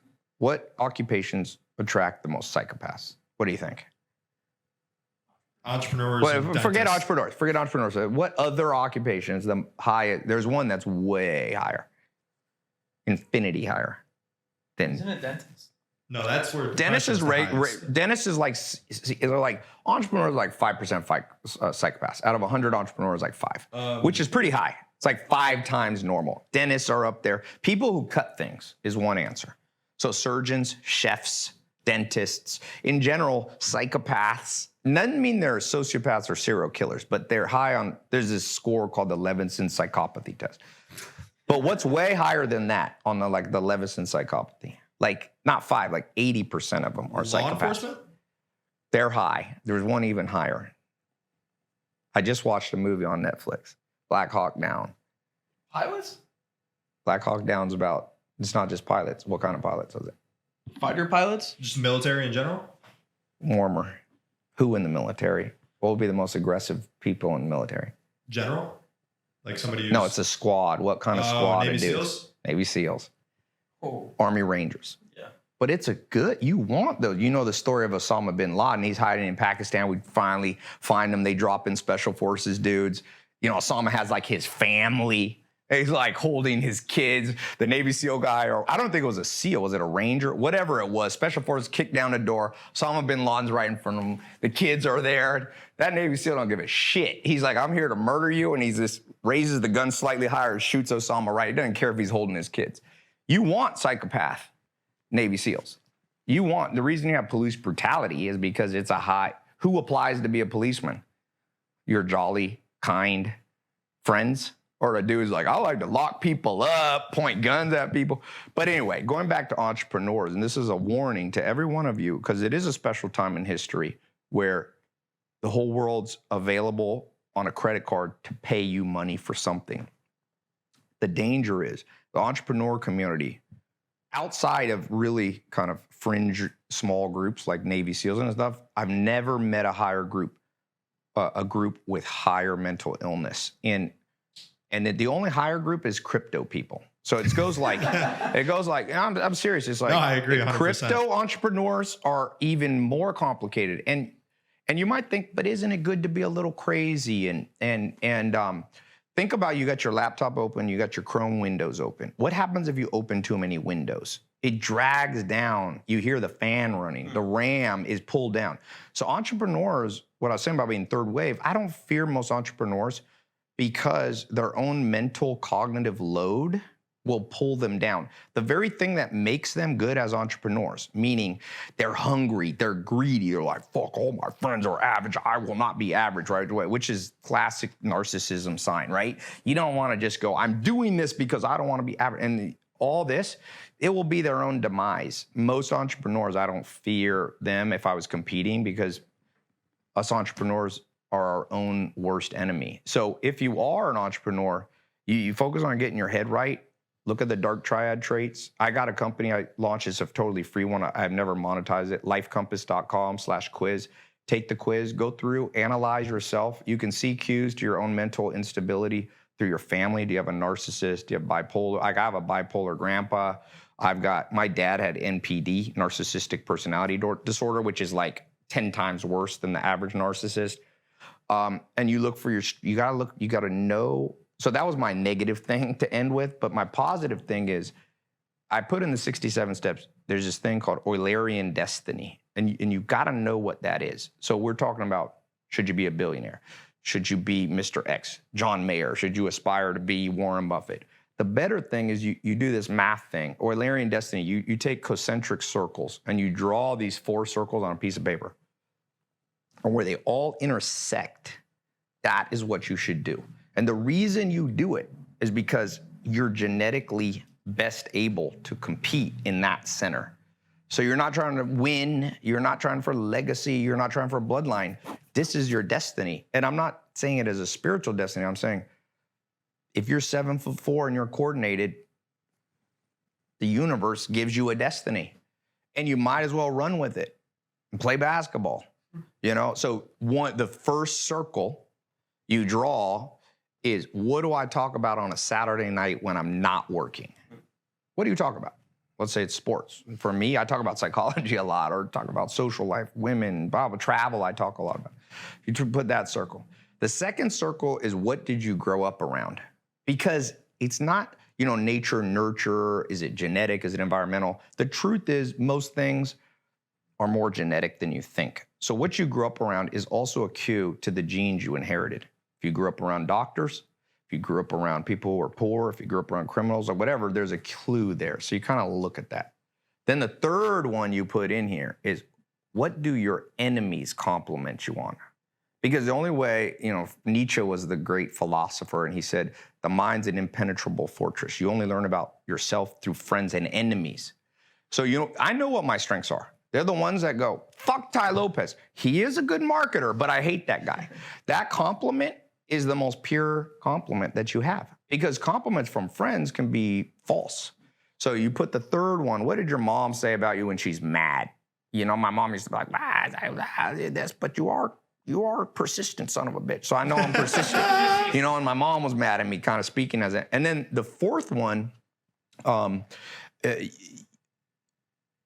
with the 3, so you got these 3 kind of here. And I'm going to keep it at 3. The fourth one gets too complicated. But let me just do a quick experiment now, and then we can wrap up because it's hot in here. It is. It's all of my hot air is like heating this damn thing up. I was like, it's probably that light right there. I guess Europe, the UK, they just don't believe in AC. Yeah, I know. Hottest place I've ever been is Paris in the summer. I remember I was in a taxi. No air conditioning. Dude rolled up the window. I was like, it's like concentration camp in here. Your haters. Yeah. No, this was before anybody. This was like 07. But you think of that concentric circle and you go in there. And that is what you do for your business. Because I was talking to Horion Gracie. He's one of my mentors. He's the founder of the UFC. He's a Brazilian, and his father invented Brazilian Jiu-Jitsu. He's a 9th degree grandmaster. He's like 71. Incredible. You talk about a dude that looks good for his age. He just went on one of these crazy machines, and he's got a 45-year-old's body, 71. He's 26 years young, and you'll know it when you see him. Anyway, he was like, I said, I always end everything with, if this is your last day on Earth, you're going to Mars on Elon Musk's rocket ship, and you want to share a message for 5 minutes to your bloodline, what do you say to them? And he says, I would say, now you do what you're strong at, because anything can be turned into money now. Like it used to be, like if you liked art and music, I had a dentist once, and he had an amazing painting while he's doing my teeth. And I was like, who the fuck drew this? This is like the Sistine Chapel. And he's like, that's me. I drew it. I said, you're one of the greatest artists I've ever seen. Why are you doing teeth? He's like, my mom told me there's no money in his art. So, and you're playing with the wrong brush. Yeah. Well, she's like, become a dentist. And I was like, do you like it? He's like, no. The highest suicide rate, one of the highest suicide rates, dentists. That's old advice. Right now, we're a special time in history. 2023, if you do your Eulerian destiny, and even your haters are like, fuck you, but you're a good artist. What do you talk about on a Saturday night when you're not working? Art. What'd you grow up around? Artists. be an artist, you can make money out of everything. You can launch Spotify, launch Etsy. So the good news, the bad news of this special time, the bad news is if you're super attracted to making money, is a high evidence that you have something emotionally wrong with you. So counterbalance that by not just chasing the mental illness that's driving you, right? To sacrifice yourself for the tribe in a stupid way. Find that Eulerian strength, build around that, and then, surprisingly, you often still become as rich as you would have just chasing mercenary. Don't be a gun for hire, no mercenary stuff. You got all these agency guys, might build an agency around a thing. So if a dude's an artist, work with artistic businesses and run their marketing for them. Now you're in the game. It might not be you don't have to actually become a full-time artist instantly. That is true when your mom's like, there's not that much money in art, but stick around the vicinity of that. So all your people, you should be running through that Eulerian destiny. So I've got a quiz I'm almost done with, tailopez.com/destiny. And it'll run through, by the time this is out, I'll probably have my quiz. I have a motivator quiz too, the 4 M's, but awesome, bro. Anyway. Just want to thank you for making the trip on the podcast. This is a legendary time. And since you're getting back on social media, you're coming out with all these products. If you could just let the audience know, like, what the schedule looks like, where they can find everything. Because I'm sure they're listening at this point. They've just heard so many different frameworks. They probably are not retaining all of it, or at least want to dive deeper. How can they do that? Yeah, why don't we put, I'll put like the show notes for this, because I'll probably repost this video. So why don't I put tailopez.com/London podcast, and I'll redirect it to since I did this in London. tailopez.com. We're not using that URL, are we? tailopez.com/London podcast. I'll put all the things I referenced, the books and all that. I'll have my team go and that'd be awesome. And then I'll link back to you all and stuff like that. Good, man. Thank you all for having me. Yeah, thank you. That was my favorite podcast. Yeah, we started at a Miami Heat game. We ended with Osama dying. Psychopaths. Perfect story. Still doing cold outreach the old way? Let me show you what you're missing out on. Remember email verification tools? It's time to ditch them. ListKit verifies your entire email list before you export it. So forget about manually verifying your prospects' emails. Subscriptions? That's old news. ListKit offers you credit-based pricing. Only pay for what you need. No expiration, no long-term contracts, no headaches.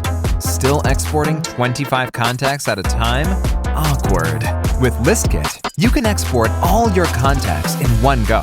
Plug them into your outreach tool and kickstart campaigns immediately. So what are you waiting for? Click the link below to get priority access to ListKit.